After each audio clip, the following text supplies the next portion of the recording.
دلوقتي احنا حاولنا نختصر موضوع الرفع والتصبين في موضوعين مهمين جدا. احنا هنتكلم عن الأوناش وهناخد فكرة عنها. هنتكلم على ازاي عمليات التصبين بتتم بطريقة صحيحة او بتتم بطريقة صح، ازاي اراجع الروايات بتاعتي ولو فيها اي كومنت فيها برفضها،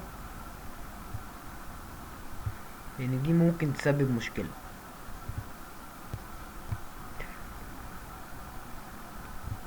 ايه اللي مقصود بالكلمة دي؟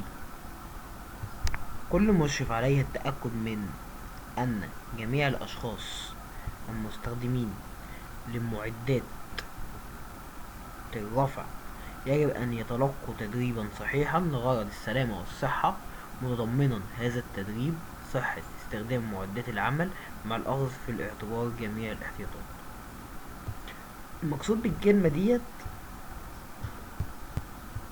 إن أنا ببقى موجود في الموقع بتاعي، بيتعرض عليا